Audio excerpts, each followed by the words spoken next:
Have you ever wondered beyond the 66 selected books if there were other books ever written but later rejected from the Bible? Those books are not merely ancient texts but a treasure trove of knowledge and mysterious tales. Despite containing thrilling details and spiritual significance, these books were excluded from the official Bible for specific reasons. Today, we will explore 10 books that were excluded from this canon, featuring stories and messages that were once denied through the lens of history and theology. According to Professor James Smith, an expert in religious texts, the process of excluding a book from the Bible is not solely based on its content, but also relates to doctrinal consistency and faith. Stay tuned to uncover the secrets hidden behind these ancient texts, and don't forget to subscribe so you won't miss upcoming surprising truths about religious history and culture. Let's start with the first book, the Book of Enoch. This is a mysterious and captivating religious text believed to have originated 1 to 2 centuries before the time of Jesus. With 108 chapters, this work is divided into 5 parts, containing unusual and bold stories not found in the official books of the Bible. The most notable aspect of this work is its discussion on the origin of demons and the appearance of the Nephilim, gigantic, strange beings created from the union of fallen angels and humans. This is one of the earliest records of a supernatural world filled with mystical beings, offering readers a fresh and captivating perspective on the ancient world. Besides the main text, there are 2 other works considered variants: the Book of the Secrets of Enoch, or Second Book of Enoch, and the Third Book of Enoch. However, according to scholars, none of these texts can be considered as written by Enoch himself, who is mentioned as Noah's great-grandfather in the Book of Genesis. Scholars categorize these texts as pseudepigrapha, writings attributed to famous figures to enhance their authenticity. Although beloved for its mystery and rich theories about the battle between angels and dark forces, the Book of Enoch was never mentioned or recognized as part of the Bible by New Testament authors, and even Jesus himself did not reference it. Nevertheless, this work retains an important position in religious and theological tradition, as it not only provides unique stories, but also offers deeper insights into ancient beliefs about faith, holiness, sin, and human fallibility, especially regarding the connection between the divine world and humanity. I've made a detailed video about this book and the reasons it was banned. I've left the link in the description, so be sure to check it out. I'm sure you'll find many intriguing insights. Next, I'd like to mention the Book of Adam and Eve.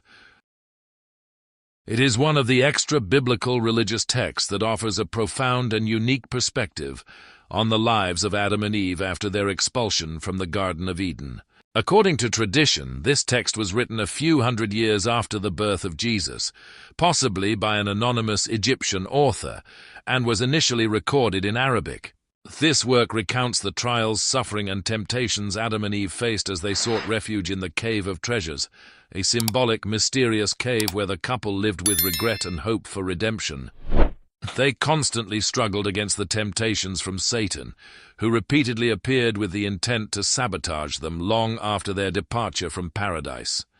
The book also details the early lives of Cain and Abel, the sons of Adam and Eve, emphasizing Cain's jealousy when Abel's offering was accepted by God, leading Cain to kill his brother, causing deep sorrow for Adam and Eve, and illustrating the severe consequences of sin and envy.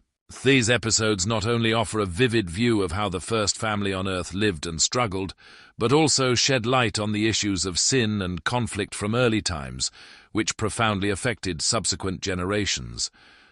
The stories in the work reveal the tension between Adam, Eve, and Satan, depicting the unending struggle to preserve faith and purity in a challenging world.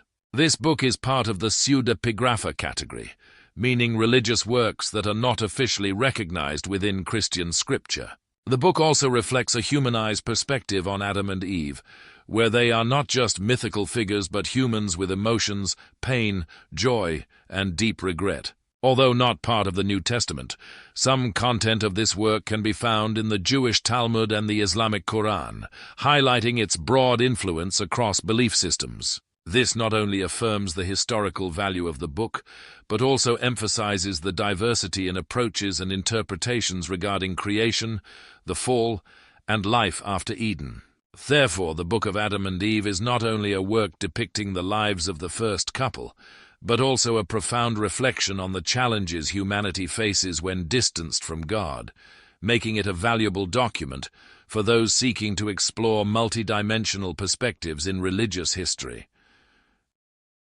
Third, the Book of Maccabees is a series of important historical texts that record the uprising of Judah Maccabee and his brothers against King Antiochus IV Epiphanes of the Seleucid Empire to reclaim freedom for Judea and initiate the festival of Hanukkah. Written around 161 BCE, the main parts include Maccabees I, Maccabees II, and Maccabees IV, each offering a different perspective on this event. While Maccabees I and Maccabees II are recognized in the Catholic canon, they are not accepted in Protestant tradition or the Jewish Torah. An interesting detail is that Maccabees IV, though added to this series, was written much later during the reign of Caligula, 37 to 41 CE, and is often regarded as containing several historically inaccurate details. Nonetheless, this book is still linked with the other parts, as it also addresses the religious persecution faced by the Jewish people under Antiochus IV. The discrepancies in timing and historical consistency may be why Maccabees IV was not included in the official canon. According to scholars, the reason Maccabees was rejected in Protestant tradition may be due to Martin Luther's disapproval of the messages about religious freedom and the fight against oppression in this work. A scholar remarked, "The Maccabees is a rare testament showing the defense of faith conveyed through a spirit of resilience and unyielding struggle." However, the complexity of its content and historical elements has left these books as part of religious literature outside the official Bible. I've also made a detailed video about this book with analyses from various perspectives. Please check it out. I've placed it in the description. Next is the fourth book, the Psalms of Solomon. This is a mysterious and captivating work, which was lost for centuries before being rediscovered in a German library in the 17th century. Written in Hebrew around 70 CE, this collection of 18 psalms contains hymns, philosophical poetry, and profound religious reflections. Although not included in the official Bible, the Psalms of Solomon holds an important place among non-canonical religious works, belonging to the pseudepigrapha, texts attributed to famous figures but not actually authored by them. This work expresses faith, gratitude, lamentation, and belief in resurrection, while also posing deep questions about the meaning of suffering as the Jewish people faced persecution from foreign powers. Politically, the Psalms of Solomon opposes the Hasmoneans, and some psalms in the collection reveal awareness of the Roman conquest of Jerusalem under Pompey in 63 BCE, metaphorically depicting him as a dragon sent by God to punish the Hasmoneans. Some psalms are about a Messiah in the Jewish sense, referring to a mortal seemingly aided by God like Moses, but they mostly focus on individual behavior, expressing the belief that repentance for unintended sins will restore them to God's grace. There have been efforts to associate this text with the Essenes at Qumran, who separated themselves from what they saw as a sinful world, and with the Pharisees, who opposed the Sadducees, often supporters of the Maccabees. This is not only a prayer, but also a lesson in faith, offering a view on free will and resilience in the face of severe trials, reflecting the complex sentiments of the Jewish people. You may want to consider it carefully, as it is not an easy read. Fifth, we must mention the Odes of Solomon. A mystical work lost for centuries is a collection of 42 Syriac hymns, which may have originally been written in Greek or Aramaic. Unlike the Psalms of Solomon, which are distinctly Jewish, the Odes have a Christian orientation with imagery of Jesus, the Holy Trinity, and concepts like the virgin birth and the punishment of hell. This work is believed to be hymns sung by newly baptized Christians in the 1st century, with rich theological content but also controversial, as it somewhat diverges from Orthodox Christian doctrine. Initially, the Odes of Solomon were considered part of the Christian canon, but today scholars believe they may have originated from a Jewish Christian sect or the Gnostic heretical group. As one scholar observed, this collection is not only religious poetry but also a testament to the theological reflections of early Christianity. With its rich content and complex ideas, the Odes of Solomon illuminate the diversity in early Christian beliefs, a time when sects and groups were striving to shape various doctrines to meet the spiritual aspirations of the faithful community. Sixth, the Letter of Aristeas, written around the 2nd century BCE in Alexandria, Egypt, is an important work that provides a deeper understanding of Jewish history and culture. The Letter of Aristeas is so called because it is a letter sent from Aristeas of Marmora to his brother Philocrates, primarily addressing the reasons for creating the Greek translation of the Hebrew law, also known as the Septuagint, as well as the people and processes involved. The author claims to be a courtier of Ptolemy II Philadelphus, reigned 281 to 246 BCE. It is known that more than 20 Greek manuscripts of this letter still exist, dating from the 11th to the 15th centuries. This letter is also mentioned and quoted in other ancient texts, most notably in Antiquities of the Jews by Josephus, around 93 CE, in the Life of Moses by Philo of Alexandria, around 15 CE, and in an excerpt from Aristobulus of Alexandria, circa 160 BCE, preserved in Eusebius's Praeparatio Evangelica. The Letter of Aristeas emphasizes the importance of preserving distinct identity and beliefs in the context of Greek cultural influence, thereby helping to shape the Jewish identity during a culturally and politically turbulent period. Although the letter is the earliest text to mention the Library of Alexandria, many biblical scholars consider it a forgery. Seventh, the Story of Ahikar is an ancient and captivating work containing deep philosophy about wisdom and honesty, but it is not included in the official Bible. The work tells the story of Ahikar, a legendary vizier of Assyrian kings with great wisdom, who faces betrayal by his beloved nephew, and overcomes the ordeal through faith and loyalty. The story of Ahikar, also known as the Words of Ahikar, is a tale first attested in Imperial Aramaic from the 5th century BCE on papyri from Elephantine, Egypt, and was widely circulated in the Middle East and Near East. It has been described as one of the earliest international books of world literature. As scholars note, with its philosophy and moral lessons, this text has had a profound influence on Jewish thought and later wisdom traditions. Similar to the story of Job, the story of Ahikar focuses on moral and faith challenges, but it is not recognized in the official Bible due to lack of consistency and incomplete alignment with traditional doctrine. Some scholars believe this work was once part of apocryphal literature, but was ultimately excluded as it did not fully align with the religious views of Judaism and Christianity. Nevertheless, Ahikar's philosophy remains an important part of spiritual heritage, conveying timeless moral values of ancient humanity. If you would like us to dive deeper into this work in upcoming episodes, please leave your thoughts in the discussion section. Eighth, the Infancy Gospel of Thomas is an apocryphal gospel about the childhood of Jesus.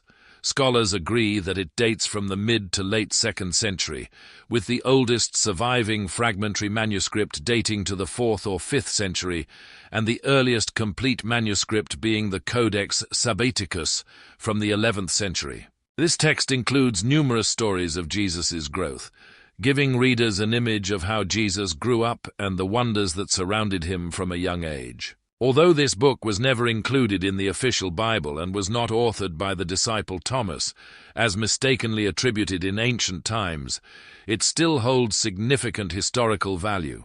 In these stories, the Gospel of Thomas depicts a young Jesus performing miracles naturally and powerfully. The tales subtly challenge traditional norms by portraying a young deity capable of wondrous acts while discovering his own powers. Modern scholars regard this text as an important document, illuminating early Christian beliefs about Jesus' divine role and nature.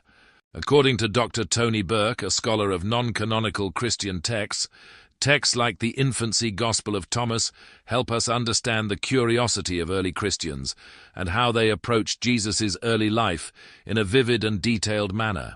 However, early Christian writers viewed the Infancy Gospel of Thomas as inauthentic and heretical. Eusebius dismissed it as heretical fiction in the third book of his 4th century ecclesiastical history, and Pope Gelasius I included it in his 5th century list of heretical books. 9th, the Book of Esdras is a work filled with complexity and mystery, rooted in historical and religious connections to the prophet Ezra, the author of the Book of Ezra in the Old Testament. In reality, while the Book of Ezra was accepted into the Bible, the books of Esdras 1 and Esdras 2, originally called Esdras 3 and Esdras 4, were excluded from the official canon. This renaming has made the history of these texts quite confusing. The Book of Ezra was once known as Esdras 1, while the two works once called Esdras 3 and 4 are now referred to as Esdras 1 and 2, leading to considerable confusion. In terms of content, Esdras 1 falls within the apocryphal category, carrying deep moral and religious meaning. Esdras 2, however, is apocalyptic and pseudepigraphical, attributed to Ezra, but likely not authored by him. These texts also share many similarities with other apocalyptic literature, containing complex concepts of religious significance and supernatural imagery. However, scholars have not yet fully determined their specific origins, original language, or exact dating, though they estimate these texts may have been written between the 1st and 2nd centuries CE. These works have been excluded from the official canon by most churches, primarily due to their significantly different approach to content. Instead of focusing on Jewish historical events like other Old Testament books, Esdras 1 and Esdras 2 delve deeply into issues of morality, faith, and apocalyptic imagery, making them unsuitable for the requirements of the official canon. As some scholars have noted, the books of Esdras reflect the spiritual struggle of the Jewish people during a tumultuous period, while also representing a unique intersection between apocalyptic literature and Jewish religion. Lastly, the Testaments of the 12 Patriarchs. It's an ancient work of pseudepigrapha, claiming to record the final instructions of the 12 sons of Jacob, founders of the 12 tribes of Israel. Each part of this collection is written as an autobiography of each patriarch, including warnings about specific sins and vices they committed, such as anger, jealousy, and deceit, along with moral advice for instructing future generations. Each testament also contains prophecies about the future of the tribes of Israel, similar to the blessings Jacob gave his sons in Genesis chapter 49. Interestingly, in some sections, the testaments of the 12 patriarchs contain prophecies and references to Jesus, even though this work predates his birth. The presence of these details led both Judaism and mainstream Christianity to exclude this text from the canon, viewing these contents as non-canonical and conflicting with accepted teachings. Some scholars suggest this may be due to later edits by Christian groups seeking to emphasize the prophetic nature of the stories. Though excluded from the Bible, this work is still considered a valuable source of ethical literature, offering deep insights into the thoughts and moral values of ancient Jews. As experts note, the Testaments of the 12 Patriarchs is a remarkable document for studying the intersection of Jewish and early Christian beliefs. These are the 10 books we wanted to share with you. If you know of other books, please share so everyone can learn about them. Leave your thoughts in the comments below. Do you think these rejected books could offer fresh perspectives on religious beliefs, or are they merely fictional works without historical value? Thank you for watching the video. Remember to subscribe and turn on notifications so you won't miss our new videos. May God protect you and your family in peace and happiness.